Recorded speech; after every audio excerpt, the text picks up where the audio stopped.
پاکستان کے اوپر اس غزوے پر جس طرح ہم 65 اور 71 کے واقعات سنتے تھے نا، خاص طور پر 65 کے حوالے سے کہ غیر معمولی طاقتیں، روحانی طاقتیں، بزرگ بابے سیدی رسول اللہ، اصحاب بدر، یہ سب بزرگوں نے لکھا ہوا ہے کہ یہ سب کے سب روحانی طور پر پاکستان آئے تھے پاکستان کی حفاظت کرنے کے لیے۔ اس چھوٹی سی جھڑپ میں بھی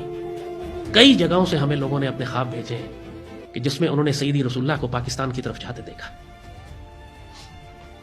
کل مجھے ایک بچے نے خواب بھیجا، اپنا بچہ نہیں، بڑی عمر کا جو نوجوان ہے،